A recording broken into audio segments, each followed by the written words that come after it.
Tu as passé de longues heures à te former sur Python, SQL et Tableau.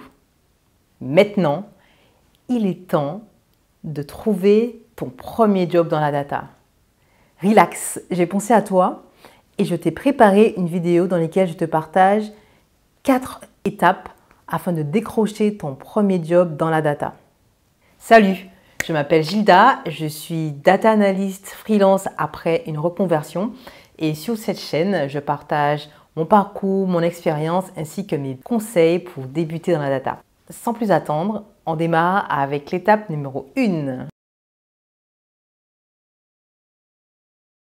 Le mécouvert préféré est le suivant, celui qui ne sait pas où il veut aller n'y arrivera probablement pas. Du coup, pour moi, la première étape, c'est de vraiment définir ton objectif pour qu'il soit le plus clair possible. Déjà, 1. Le poste. Quel est le poste exact que tu vises? Est-ce qu'il s'agit de data analyst? Est-ce qu'il s'agit de data scientist ou data ingénieur ou autre? Il faut être vraiment précis sur le poste que tu vas briguer, que tu vas rechercher afin de pouvoir faire tes recherches selon le poste. Ensuite, dans quel type d'entreprise veux-tu travailler? Dans quel secteur? Est-ce que tu veux travailler dans la tech, dans le retail ou autre? Et après, une fois que tu as le secteur défini, va plus dans le détail avec le type d'entreprise. Est-ce que tu veux travailler dans de grandes entreprises, dans de petites entreprises, dans des entreprises internationales ou au contraire locales? Et puis, une fois que tu as défini ça, tu peux encore aller plus loin en définissant une cible, des cibles, par exemple, entre 10 et 15 entreprises que tu as repérées pour lesquelles tu voudrais travailler en tant que data analyst. Si tant est que c'est le job de data analyst que tu voudrais briguer. En fait, l'idéal, c'est d'être capable de dire en quelques mots ce que tu veux faire et dans quel type de contexte tu veux le faire. Par exemple, je veux être data analyst spécialisé sur les questions marketing chez un GAFAM.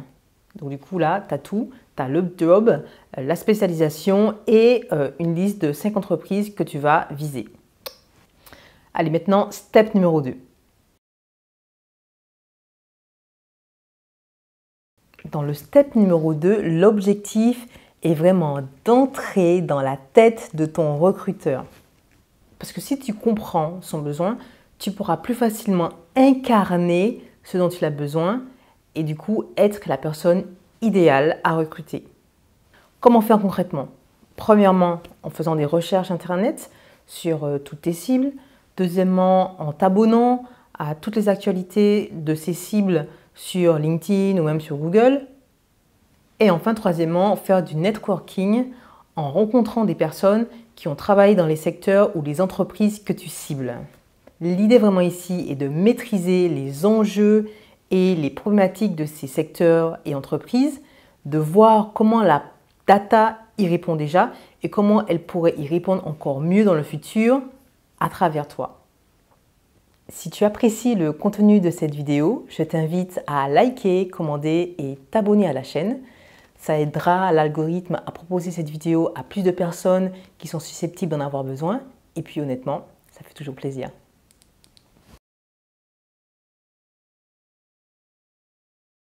L'étape 3 est vraiment un gros morceau, mais tu remarqueras que je la situe vraiment en 3e position parce que toutes les étapes que nous avons vues auparavant vont permettre de pouvoir mieux t'aider à réaliser en fait tous ces outils marketing dont je vais te parler.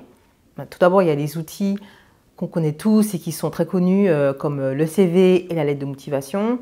Je ne vais pas beaucoup m'étendre dessus. En fait, mon conseil, mais qui me semble évident, c'est de vraiment adapter ton CV et ta lettre de motivation pour chaque candidature que tu vas faire. Grâce justement à tout le travail que tu as fait en amont, tu auras des billes afin de pouvoir personnaliser ton CV, de mettre en avant seulement les expériences qui correspondent aux problématiques que tu sauras répondre dans l'entreprise que tu vises. Et pareil pour la lettre de motivation. Par contre, je vais plutôt m'étendre sur 2 outils. L'un d'entre eux est très spécifique au métier de la data. Alors, je parle du portfolio et un autre outil qui est plutôt généraliste, mais très important également, ton profil LinkedIn. Alors, tout d'abord, ton portfolio. Déjà, qu'est-ce qu'un portfolio?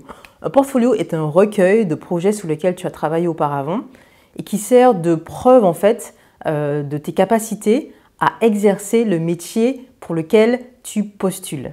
Un portfolio est particulièrement important si tu n'as pas fait de stage ou si tu n'as pas eu vraiment d'expérience concrète dans le métier que tu vises.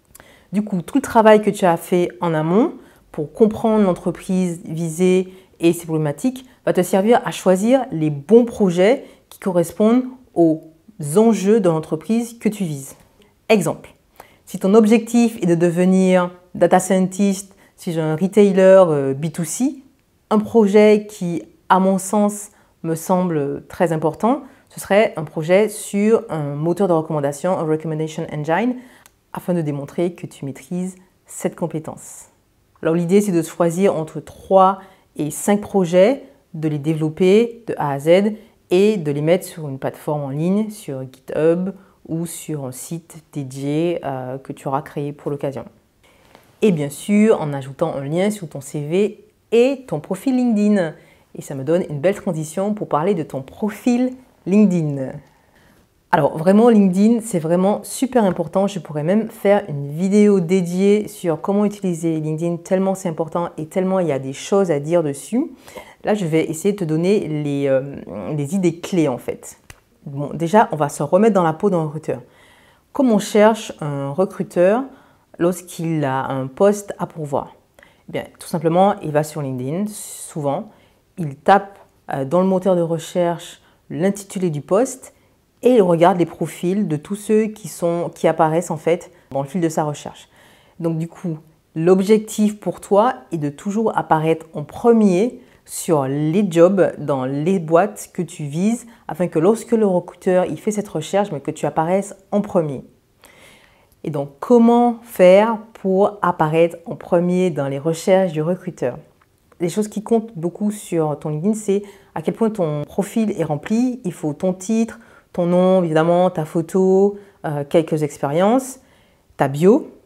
Et puis, quelque chose qui compte énormément, c'est ton niveau d'engagement sur la plateforme.